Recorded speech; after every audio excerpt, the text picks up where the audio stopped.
저는 이번 주 내내 97년도에 IMF가 생각났습니다. 그래서 그때 일기도 찾아보고 기록도 찾아보고 또 검색도 해보고 가끔 생각나긴 적이 있긴 했지만 지금처럼 IMF가 많이 생각나는 때는 없었던 것 같습니다. IMF 외환위기라고 불렀죠. 정부가 외환위기를 선언하면서 그 직전까지만 해도 우리나라는 잘 나가고 있는 나라였고 경제적으로도 호황기라고 들었는데 하루아침에 거덜났다는 이야기를 들은 거죠. 믿기지 않았고, 근데 믿기지 않음에도 불구하고 그 여파는 어마어마했습니다. 찾아보니까 3년 8개월 정도 IMF 시절을 보냈다고 나오더라고요. 그때를 표현하는 여러 단어들이 있는데 찾아보니까 가혹한 시련 이렇게 표현됐습니다. 아마 여러분들도 기억할 겁니다. IMF 때 몇 살이셨습니까? 그때 어떻게 견디셨습니까?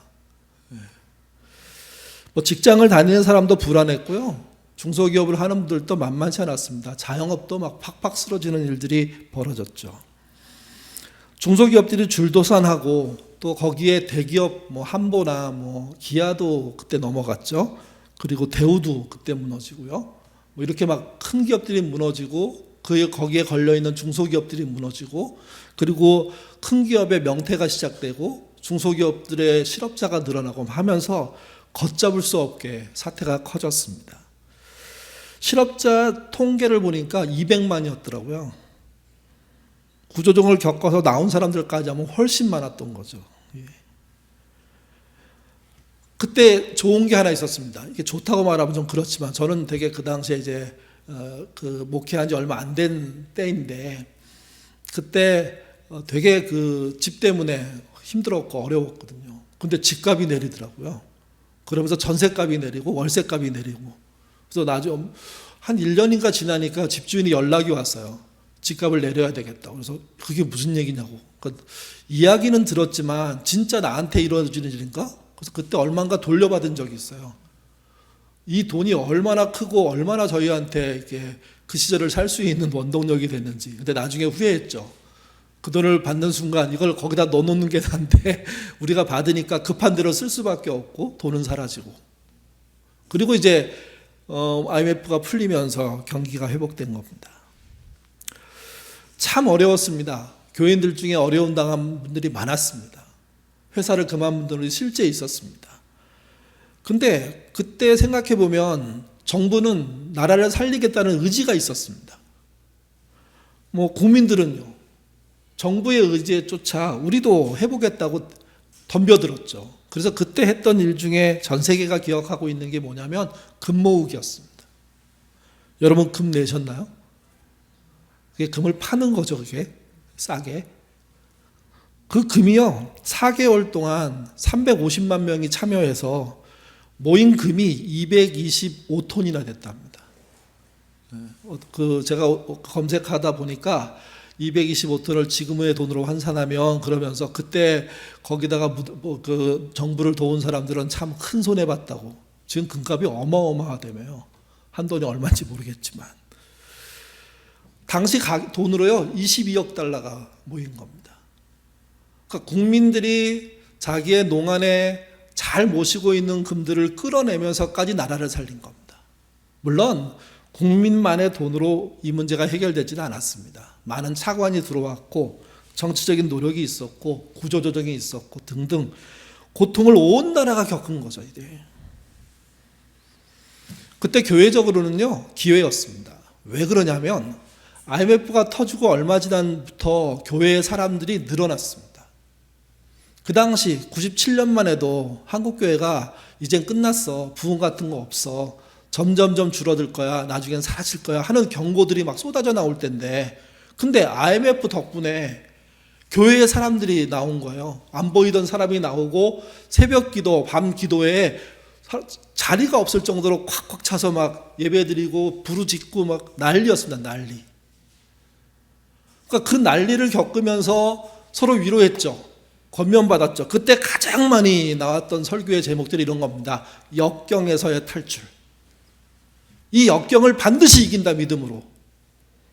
그 말에 아멘 소리가 절로 나왔고 무릎 꿇고 기도했고 하나님 앞에 매달렸고 그래서 그 시절을 넘겼다는 사람들의 간증들이 쏟아져 나왔습니다. 지금 우리도 어렵잖아요. 97년하고는 다르지만 계엄과 탄핵 사태라는, 그리고 경제적으로도 지금 만만치 않게 이렇게 무너지는 모습들, 트럼프라는 괴물이 등장해서 전 세계를 휘젓고 있는 상황들. 근데 여러분, 지금은 이 위기 속에 교회에 나와서 기도하는 사람들이 생각보다 없습니다. 이번 주에 제가 수요일 날 다른 교회에 가서 저녁 예배를 드렸는데 그야말로 주중에 1000명 이상 나오는 교회라는데 100명도 안 나왔더라고요. 우리도 비슷하지 않습니까? 그래서 물었어요. 기도회는 얼마나 나오는지. 그때 예전 같지 않대요. 그때도 이제 IMF 얘기했죠. 그때는 많이 나왔는데 자기도 그랬대요. 근데 지금은 좀 다르다고. 그래서 그분과 이런저런 얘기하다가 이유가 뭐냐는 얘기를 하는데 그분이 그렇게 얘기했어요. 지금은 돈이 많잖아요. 그분의 답이에요. 저도 그 말에 그래요? 나는 돈이 없는데 돈은 어디 있는 거지? 이렇게 농담했는데 그분이 그렇게 얘기했어요. 자기네 교회 교인들의 상황을 97년하고 비교하면 지금은 돈이 여유롭게 많다고. 그러니 지금 더 큰 위기를 당했는데도 불구하고 신자들이 안 움직인다는 거죠. 기도하러 안 나온다는 거죠. 기도하지 않는다는 거죠, 이게. 그러니까 나한테는 돈이 있고 충분한 자산이 있고 충분한 여력이 있으니까 위기 좀 와도 괜찮아. 이길 수 있어. 하는 어떤 나름 성공했다는 그런 태도. 이게 교회를 흔들고 있고 믿음을 버리게 만드는 일이 아니냐. 그래서 그분이 그렇게 얘기하셨습니다. 오히려 이번 사태가 진짜 옥석을 가리는 진짜 사건이 될 거라고. IMF 때보다 훨씬 더 이건 분명하다고. 그러니까 정의롭게 이 문제를 해결하고자 하는 신자보다는 그냥 좌우로 나누어서 어떻게 되나 지켜보고 있는 관중 같은 신자들이 많아진 상태의 교회는 그 시대를 책임질 수 없다는 거죠. 이게 자기 문제가 되고 그래서 정말 무릎 꿇고 기도하고 하나님의 정의가 살아나도록 애쓰는 노력과 수고, 그게 진정한 모습일 건데, 완벽하진 않지만 진정한 모습으로 가까이 가는 걸 건데 과연 그런가 하는 겁니다. 제가 그 말을 들으면서 저도 두려웠습니다. 진정한 신자가 얼마나 될까? 옛날에도 그 문제를 가지고 얘기했는데 지금도 그런 거 아닐까? 오늘 본문은 성령 하나님이 아시아 전도를 막아서, 그것도 한 번이 아니라 3번이나 막아서 유럽 전도의 문이 열린 후의 사건입니다. 이 사건을 실제 경험한 자는 바울과 실라 그리고 디모데이죠. 유럽 전도에 들어간 그들은 빌립보라는 곳에 도착합니다. 그곳에서 루디아를 만났습니다. 자색 옷을 만드는 장사를 하는 사람. 그는 그의 가족이 예수를 믿게 되고 가족 모두가 세례받는 일이 있었다는 기록이 우리 이 본문 전에 있죠. 바울 일행은요, 결국 이제 루디아 집에서 머물면서 빌립보 전도에 나섭니다. 빌립보에 귀신 들려 점치는 유명한 여종이 있었습니다. 그 여종이 수입을 얻으면 주인이 다 가져가는 겁니다. 그러니까 큰 수입이 되는 이 여종, 그를 잘 부려서 먹고 살고 있는 주인. 근데 그 여종이 바울을 만난 거죠. 과정은 짧게 생략하고 결국 그 여종의 귀신이 쫓겨나는 일이 발생합니다. 누구에 의해서? 바울에 의해서. 주인은요, 격분했습니다. 자기의 사적인 능력들을 동원해서 고발했고, 그리고 바울과 실라는 잡혔습니다. 그리고 유대인이란 이유 때문에 매맞고 족쇄에 채워져서 감옥에 갇히게 됩니다. 오늘 본문은 그 밤에 일어난 일입니다. 아주 유명한 일이죠. 같이 보시죠. 16장 25절에서 28절입니다. 읽겠습니다. 한밤중에 바울과 실라가 기도하고 하나님을 찬송하며 죄수들이 듣더라. 이에 갑자기 큰 지진이 나서 옥토가 움직이고 문이 곧 열리며 모든 사람의 매인 것이 다 벗겨진지라. 간수가 자다가 깨어 옥문들이 열린 것을 보고 죄수들이 도망한 줄을 생각하고 칼을 빼서 자결하려 하거늘 바울이 크게 소리질러 이르되 내 몸을 상하게 하지 말라 우리가 다 여기 있노라 하거늘. 금방 읽은 말씀을 세 가지 정도로 나눠서 볼 수 있는데 어떤 주제로 저는 나눠봤냐면요, 신자가 잃어버린 거, 거기 이 본문에 세 가지가 저는 보였습니다. 보였다고 해서 뭐 영적으로 본 게 아니고 그냥 문맥상에서 이 세 가지를 우리가 잃어버리고 있구나, 우리가 이것의 실종에 의한 시대를 살고 있구나 하는 생각이 들었는데요.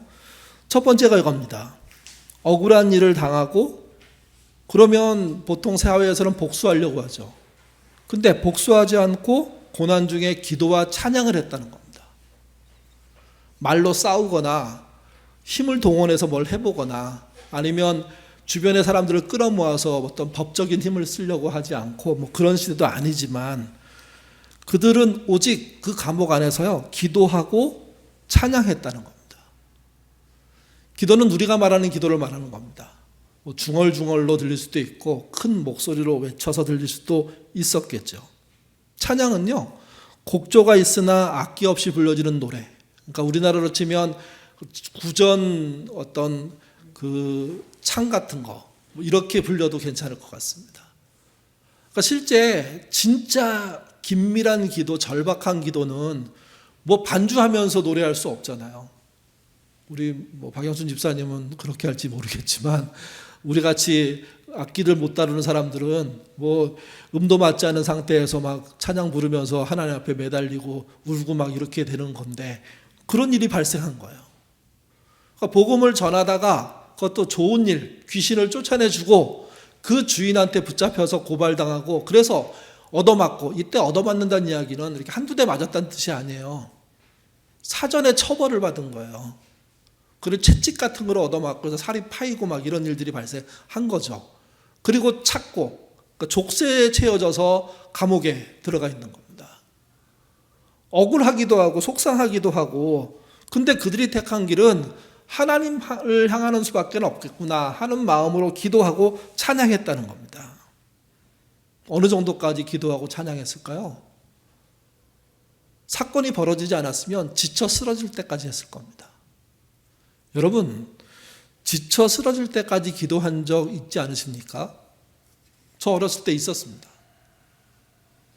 철야 같은 데 가서, 그때 철야는 10시인가 시작해가지고요 밤새도록 해갖고 새벽 예배까지 드리는 건데, 그러면 그 지하 마룻바닥에 뒤에 또 의자 몇 개 있는 그 장의자 있는 그곳에 사람들이 수십 명이 밤새도록 기도합니다. 막 울고 불고 하면서 또 피곤한 분은 그 옆에서 자기도 하고, 그러니까 지쳐 쓰러질 정도의 기도, 저는 이 부분이 사라졌다고 생각했습니다. 이 본문을 읽으면서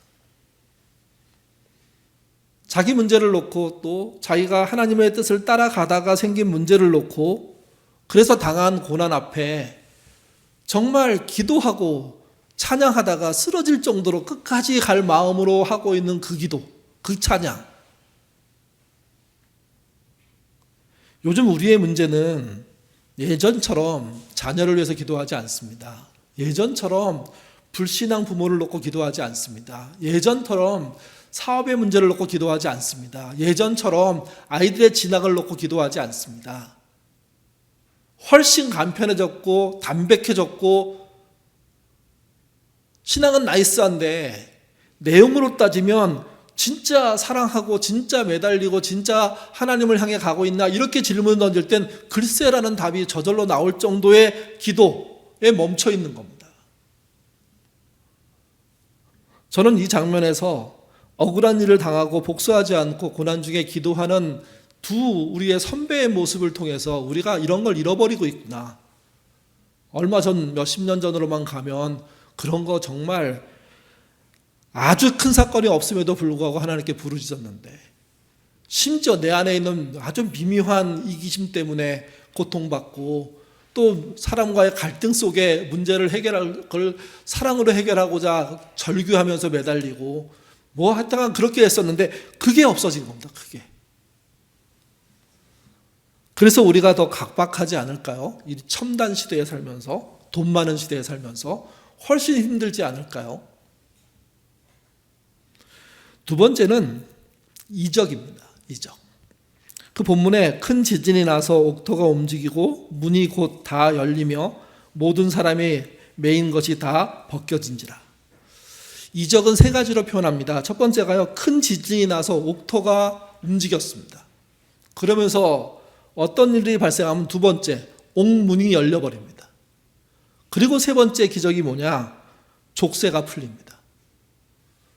이 세 가지 모두가 동시에 벌어지면서 이게 우연한 지진으로 발생한 게 아니다는 이야기를 해주고 있는 겁니다.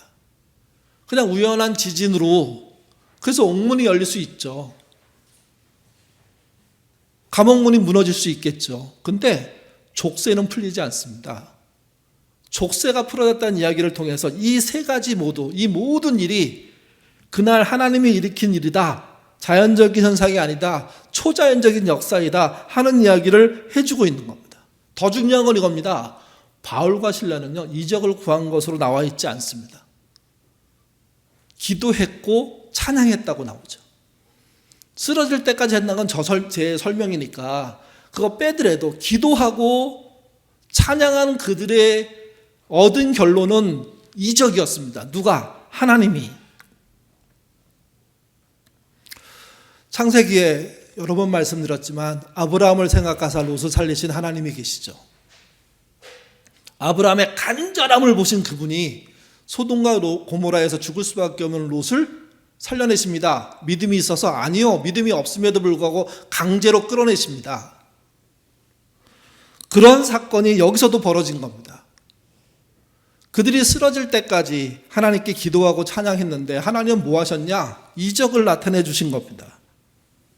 신자가 지쳐 쓰러질 때 일하시는 하나님이라는 게 여기에 등장하는 하나님의 모습입니다.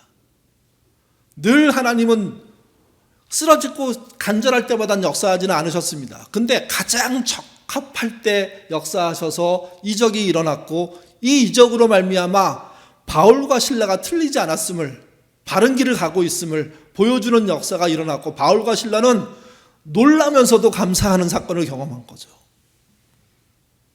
우리에게 어느 순간부터 교회가 갖고 있었던 이적들이 사라지고 있습니다.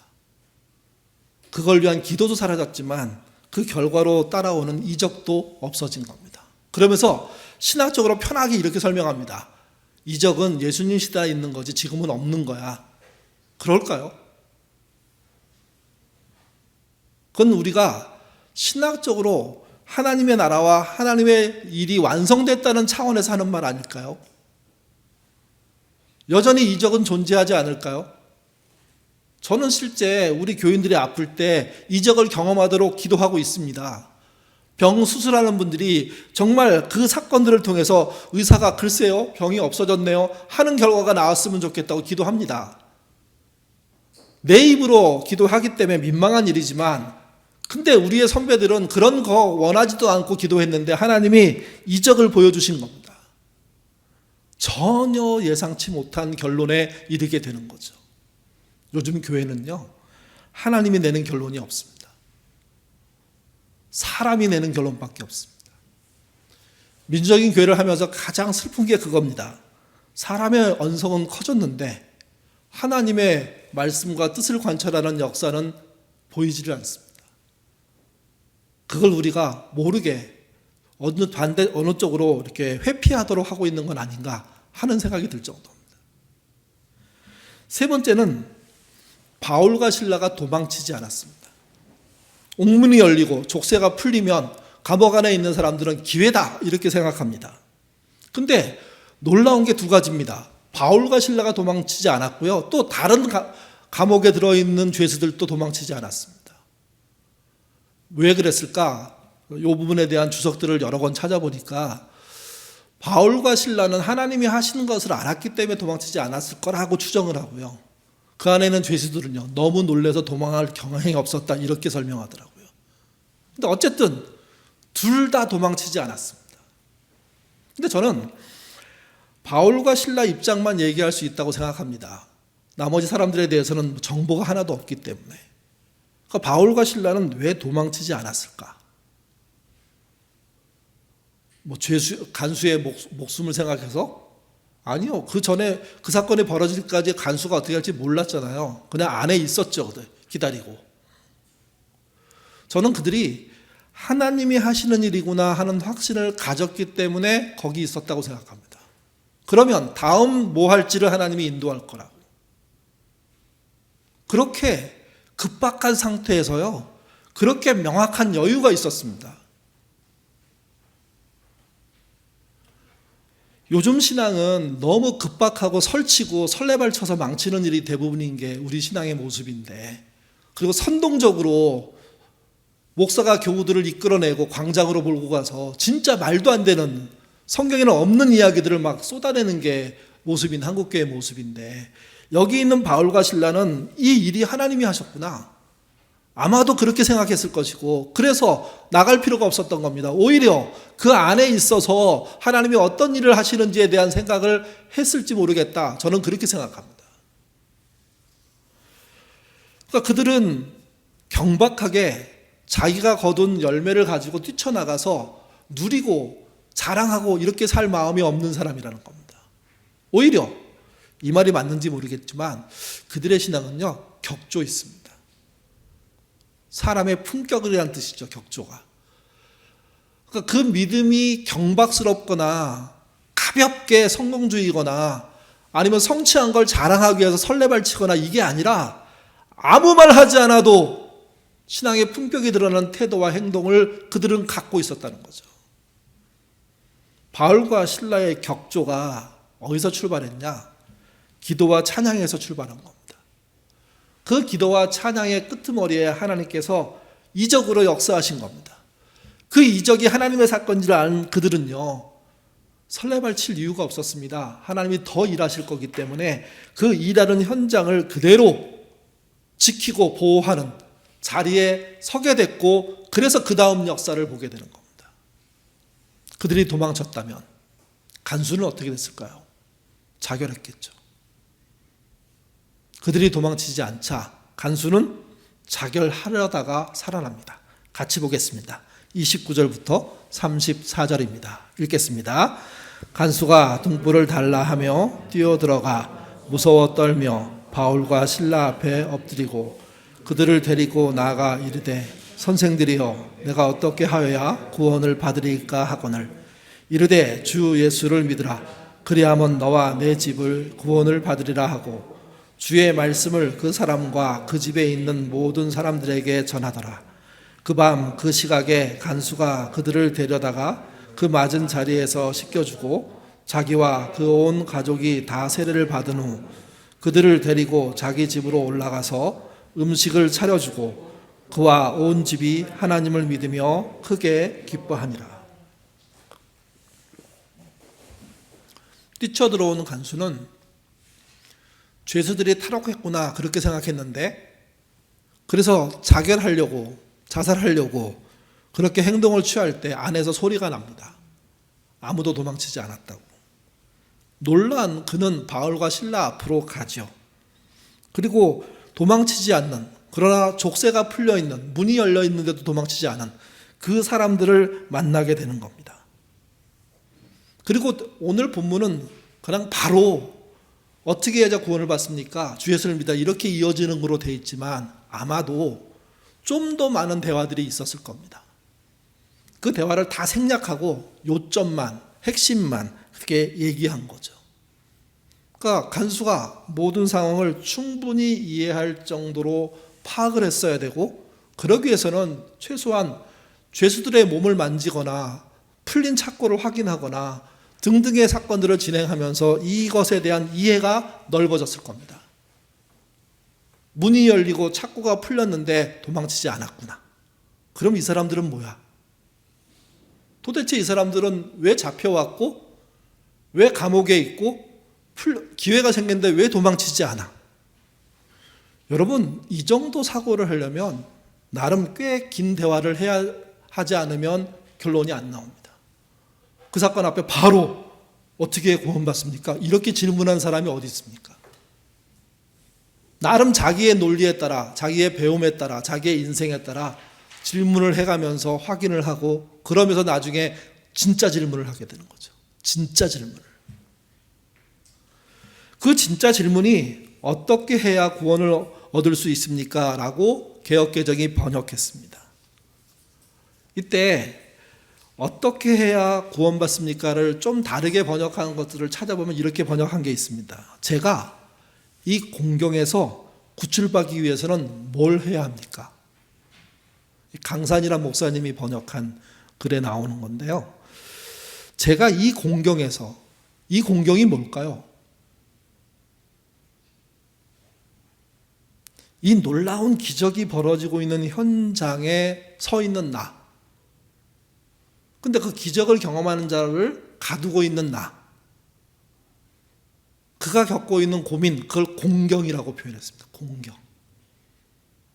그러니까 그는 그냥 자연으로 있을 때도 공경스러운 일에 대한 생각들이 있었고, 그거로부터 어떻게 나를 구출할까라는 생각을 한 거죠. 이걸 기독교적으로 얘기하면 자신의 죄와 악을 생각하고 있었고, 구조적인 모순을 생각하고 있었고, 그런 것에 대해 고민이 있었다는 이야기를 할 수 있는 겁니다.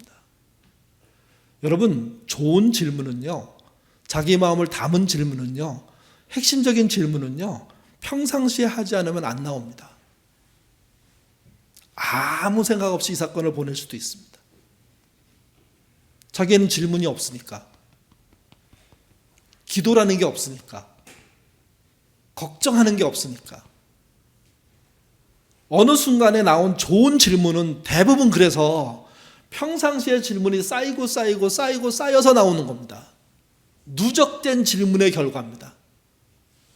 여기 간수는 자신의 공경에, 인생살이에 있어서 난해한 문제들에 대한, 그리고 오늘 본문의 이야기를 생각해 보면 그는 자기의 구원에 대한 그런 고민들을 하고 있었고, 그러면서 간수 생활을 하고 있었고, 그것에 대한 기회가 왔으니까 그때 질문한 겁니다. 어떻게 해야 이 공경에서 탈출할 수 있습니까? 이 이야기를 개역개정은요, 한국식으로 번역합니다. 한국 신앙적으로 번역해 놓은 겁니다. 어떻게 해야 구원을 얻을 수 있습니까? 공경으로부터의 탈출.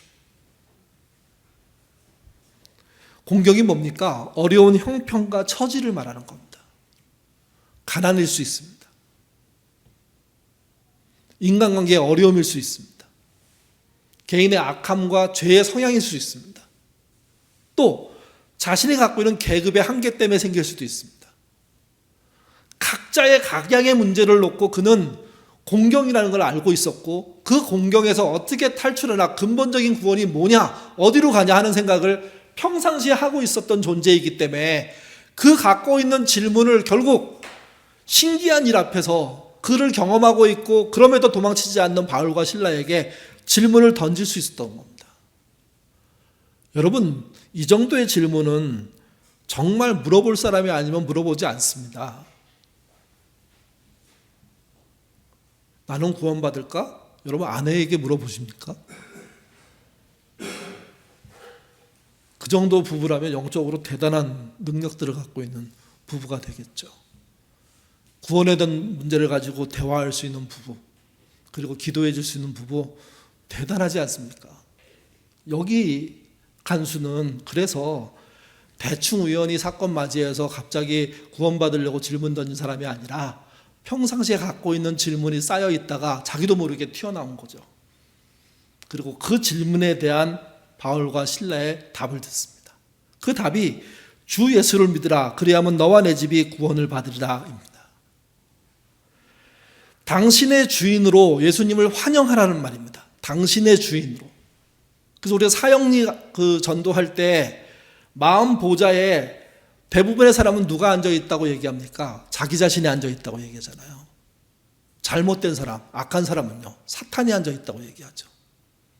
사탄을 내려놓고 자기를 내려놓고 누구를 그 자리에 앉혀야 된다고 사형리할 때 얘기합니까? 하나님을. 마음 중심의 보좌에 하나님이 계시게 하는 것, 이게 신앙이다. 당신의 주인으로 예수님을 환영하라고, 그 주인 자리에 그분이 앉으시라고, 그리고 그분이 왕 되시고 나는 그분의 종으로 살자고. 그게 이 이야기의 핵심입니다. 그게 그분을 믿는 겁니다. 그러면 당신과 당신의 가족 모두가 구원을 받게 될 겁니다. 당시의 신앙은요, 아버지가 믿으면 가족 모두가 따라가는 거로 되어 있습니다. 저희 집도 비슷한 경험을 제가 했는데, 제가 신앙생활 할 때 나름 박해가 좀 있었는데, 가정적으로 제가 신학교에 가고 시간이 좀 지나고 군대 가니까 이렇게 하니까 어머님이 교회로 딱 옮기시더라고요. 신앙은 하나로 통일해야 돼. 그래서 제가 어머님을 전도한 게 아니라 제가 신학교 간 게 어머님을 전도하는 일을 해버린 거예요. 그리고 어머님은 스스로 결정한 거예요. 아들이 믿으니 나도 간다. 뭐 저희 동생들도, 나중에 아버지도. 그러니까 그런 어떤 흐름은 동서양 다 있었던 거죠. 여기서도 그런 겁니다. 당신이 당신의 주인으로 하나님을 앉히시면, 그러면 당신의 가족 모두까지 구원받습니다 하고 그 일이 그날 밤에 일어난 겁니다. 12시부터 벌어진 이 일에 대해서 다음날 아침까지 모든 일이 끝났다는 게 정말 신기할 정도로, 신속할 정도로 진행되고 있다는 설명을 이 본문이 해주고 있는 거죠. 결국 질문을 갖고 있는 사람이 위기 때 그 질문을 쓸 수 있다는 사실을 여러분 기억하십시오. 평상시에 내가 하나님 앞에 물어볼 것을 생기고 그것에 대한 고민이 있을 때 어느 기회에 그걸 풀 수 있는 결과도 오게 된다는 겁니다. 평상시에 하나님에 대한 질문이 없는 상태에서 그저 그냥 그렇게 살다 보면 하나님을 만나도 아무 질문도 못합니다. 하나님의 이적을 봐도 스쳐 우회하는 일들이 벌어집니다. 오히려 그 이적을 망가뜨리는 일들을 하겠죠. 어떻게? 바울과 실라가 감옥 바깥으로 냅다 도망쳐버리는 겁니다. 그러면 이 사건은 그 다음에 안 일어납니다. 아무것도. 바울과 실라가 하나님이 하셨구나 하고 그 안에서 가만히 있는, 여러분 그 시간이 신비롭기도 하지만 때로는 이거 다시 잡히면 어떡하나 불안함 아니었을까요? 근데 그 다음에 자기도 생각해봐도 엄청난 일들이 벌어진 거죠. 이 사건을 세 가지 시선에서 한번 생각해 볼 필요가 있습니다. 첫 번째는요, 간수의 시선입니다. 간수가 자살했더라면 볼 수 없는 결과입니다. 자살을 하려고 할 때 멈추라고 해서, 그래서 이 문제가 풀려지기 시작하죠.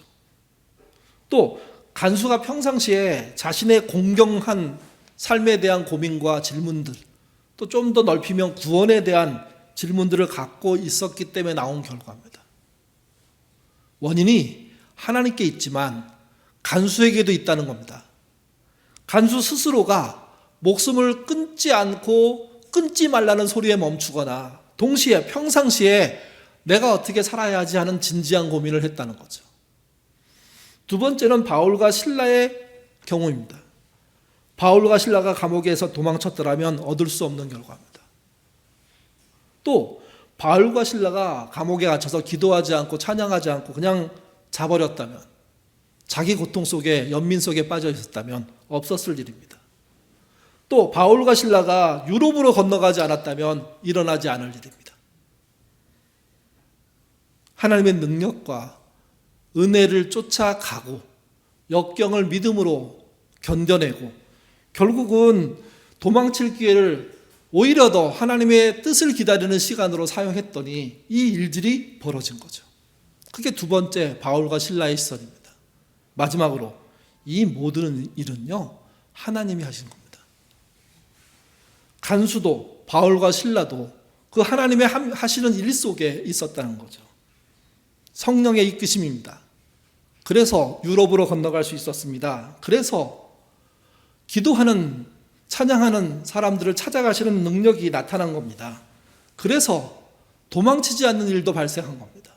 자살도 안 일어났고, 그리고 자기 공경에 대한 질문을 갖고 있는 사람의 진정한 질문이 터졌고, 그 질문에 의해서 모두가 듣게 되는 주 예수를 믿으라, 그리하면 너와 내 집이 구원을 받는다는 일이 선포된 것입니다. 새 시선, 새 역할이 완벽하게 조화롭게 벌어진 결과이고, 이 일의 주도는 하나님이 하셨습니다. 오늘 본문의 마지막 절은요, 그래서 이게 어떻게 끝났는지를 알려줍니다. 같이 한번, 아까 읽었지만 다시 한번 읽겠습니다. 그들을 데리고 자기 집에 올라가서 음식을 차려주고 그와 온 집안이 하나님을 믿음으로 크게 기뻐하니라. 크게 기뻐하다. 오늘 설교 제목을 큰 기쁨으로 정했는데, 크게 기뻐하는 게 뭘까요? 언제 크게 기뻐해 보셨습니까? 그 아이가 날 때 아이를 참 받은 엄마가 막 감격하고 또 아빠가 아이를 받고 감격하고 울고 막 그러는데, 저는 저희 큰딸 낳았을 때 교회에 있었고, 이렇게 말하면 교회를 나쁘게 볼 것 같아서 별로 말을 안 했지만 교회에서 못 가게 했어요. 퇴근하고 가라고. 그래서 서울에서 났는데 거기까지 막 헐레벌떡 갔죠. 헐레벌떡. 그러니까 이미 아기는 났어요. 좀 됐어요, 시간이. 그리고 저를 보여주더라고요. 근데 첫 느낌이 왜 이렇게 못생겼어? 그래서 저희 딸이 지금도 저를 미워해요. 이것 때문에. 저도 모르게 입속에서 아기가 왜 이렇게 못생겼어? 두 번째, 왜 이렇게 커? 그 병원에 아기가 누워있는 방 안에 두 번째로 크더라고요. 한 아이는 거의 5kg짜리가 하나 있고요. 우리 아이는 이제 3.9인가 그런데, 그 아이 옆에 있으니까 우리 애가 조그매요. 근데도 다른 애에 비해서는 큰 거예요. 제가 아이를 낳는 기쁨과 뭐 이런 얘기 할 수도 없이 엉뚱한 말 두 마디를 해가지고 지금까지 맨날 욕 먹거든요. 언제 기쁘셨어요, 여러분? 2002년도 월드컵 할 때 기쁘지 않으셨습니까? 그때 참 신기했습니다. 우리 집사님 집에서 밥 먹으면서 막 축구 응원하다가 갑자기 벌떡 일어나서 막 서로 부둥키하고 뛰고 이런 경험했었고, 또 광장에 나가가지고 축구 보고, 경기장에 올라가서 축구 보고 막 하면서 막, 경기장에 올라갔다고 해서 그 경기를 실제 봤다는 뜻이 아니에요. 어느 경기장에 크게 틀어놓고 하는데 가갖고 막, 그때 진짜 이렇게 날뛰는 기쁨 같은 거 한번 느낀 것 같아요. 근데 그 이후에, 그 이전에도 그랬고, 그렇게 큰 기쁨이라는 것을 느껴본 적이 별로 없어요. 요즘도 축구 보거든요. 어제 손흥민 잘했는데 저 하이라이트 보는데 잘하더라고요. 근데 그거 보면서 막 와 혼자 소리 지르 이러지 않아요. 여기 큰 기쁨이라는 뜻이 무슨 뜻이냐면 기뻐서 날뛴다는 뜻이에요. 펄쩍펄쩍 뛴다는 뜻이에요. 펄쩍펄쩍. 펄쩍펄쩍은 아니어도 흥겹게 되고 춤추게 되고 정말 기쁘게 되는 거죠. 우리가 왜 큰 기쁨을 잊어버렸을까? 그런 기쁨이 없는 신앙들을 하고 있을까? 이런 질문이 이 본문에서 생겨요. 또 하나는 뭐 때문에 기쁜 걸까 도대체? 소매치기 잘해가지고 수입이 늘어서 기쁜 걸 말하는 걸까? 아니면 신자의 기쁨을 말하는 걸까? 하나님을 만나는 기쁨을 말하는 걸까? 이거 비교해 보셔야 돼요. 정말 격조 있는 신앙을 갖고 있기 때문에 얌전해지는 게 아니라는 겁니다. 진짜 그분을 만나서 갖게 되는 기쁨은 펄펄 뛰는 기쁨이라는 거예요. 다윗이 법궤를 옮겨놓고 춤을 추고 막 난리를 났는데 그때 에봇이 벗겨지죠. 그렇게 춤을 추는 걸 말하는 뜻이 이 본문에 말하는 기쁨이에요. 격조라고 하니까 품격을 지키고 품위를 지키고 교양을 떤다는 뜻이 아니에요. 신앙에 기쁨이 있지만 진정한 기쁨에서는요, 뛸 정도로 기쁨을 누리는 결과가 이 본문의 끝입니다. 이게 어떻게 이루어졌냐 하는 거죠. 이게 하나님이 하셨습니다. 그러나 여러분, 바울과 실라가 믿음 있게 행동했습니다. 그래서 간수를 살리고 간수의 가족을 살린 결과입니다.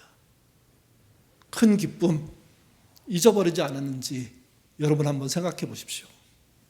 왜 큰 기쁨이 없어졌습니까? 지쳐 쓰러질 때까지 하는 기도가 사라졌기 때문입니다. 지금처럼 어려운 시기인데 여전히 내 주머니에 돈이 있고 여전히 살만하니까 이제는 옛날처럼 튀어나와서 하나님 살려주세요 하는 기도를 하지 않는 거죠. 오히려 좌우로 나눠서 우리 팀이 이기나 너희 팀이 이기나 한번 보자 하는 경쟁을 교회가 하고 있는 겁니다. 교회까지. 교회는 그렇게 하지 않아야 되는데. 그래서 뭘 살려야 되냐? 진짜 기도할 시간에 기도하는 것부터 살려야 됩니다. 여러분, 여러분의 문제를 돈으로 덮어놓고 보지 마시고요. 돈 빼고 한번 봐보십시오. 생각보다 심각할 겁니다. 구원받지 못하는 가족이 있다는 생각 하나로도 충분히 가슴 아프고 절규할 겁니다. 근데 돈이 있으니까, 돈을 덮어놓으니까 그게 안 보이는 겁니다. 돈은 있잖아. 돈이 뭔가 기회를 주겠지. 아니요. 돈은 점점 나빠지게 합니다. 점점 어렵게 만듭니다. 점점 기도할 수 없게, 찬양할 수 없게 만들어버립니다. 기도, 찬양을 했던 우리의 선배들, 그들의 절망적인 시간, 쓰러질 때까지 했던 기도에 하나님의 이적이 일어났고, 그리고 그 결과로 한 가족이 구원받는 놀라운 역사가 나타나는 사실, 거기에서 힌트를 얻어 우리도 우리 문제를 돈 빼고 들여다보고 기도하는 자리에 서셔야 됩니다. 무릎 꿇고 기도하셔야 됩니다. 그런 자에게 하나님의 이적이 나타날 것입니다. 기도하겠습니다. 우리는 얌전하고 신사적이고 그리고 품격 있는 신앙생활을 한다는 그런 미명하에 기도하지 않습니다. 짧게 기도하는 것이 전부라고 생각할 때도 너무도 많습니다. 기도하겠습니다 하는 약속을 해놓고도 무릎 꿇지 않고 시간 내 기도하지 않고 면피하듯 기도하기도 합니다. 부부의 문제 앞에서도 기도하지 않고 또 부모와 자식 문제 앞에서도 특별히 자식의 진로와 구원의 문제 앞에 하나님께 나가지 않을 때가 너무도 많습니다. 그런 우리의 잘못을 하나님께 고백합니다. 용서하여 주옵소서. 우리가 우리의 형편과 처지를 더 낱낱이 볼 수 있도록 내가 가지고 있는 돈을 내려놓는 지혜 갖도록 하나님 인도하여 주옵소서. 그리고 그 돈이 아닌 진짜 영원하신 하나님의 눈으로 볼 수 있는 시선과 깨달음들이 우리에게 있도록 주님 인도하여 주옵소서. 나 같은 죄인을 살리신 그분이신데 그분의 역사만 있다면 정말 이 땅의 많은 사건들이 이적적으로 바뀔 수 있는 것인데 우리가 그런 삶을 놓치고 있습니다. 주님, 나부터 애통하게 하시고 나부터 나의 공경을 바라볼 수 있도록 도와주시고 나부터 그 문제가 하나님으로부터만 풀릴 수 있다는 사실을 믿고 기도하는 자 되도록 인도하여 주옵소서. 정말 기묘한 문제 앞에, 긴급한 문제 앞에, 위기 앞에 쓰러질 때까지 기도하는 용기가 있는 우리의 선배들처럼 우리도 그런 자, 그런 삶, 그런 능력, 그런 노력 가질 수 있도록 인도하여 주옵소서. 오늘 또 중보기도하고 개인기도를 드리겠습니다. 우리가 드리는 기도를 통하여서 하나님 응답해 주시며 필요한 이적들이 우리의 삶 속에 나타나도록 도와주옵소서. 그래서 아버지 하나님, 예수를 모르는 자들이 예수를 믿는 거듭남의 역사가 나타나도록 도와주시고 정말 공지에 몰린 사람들이 하나님의 도우심을 믿는 자들의 손길을 통해서 느끼도록 주님 인도하여 주옵소서. 그래서 살아나는 자, 살리는 역사 나타나는 삶 살도록 도와주시옵소서. 감사하며 예수님 이름으로 기도드립니다. 아멘.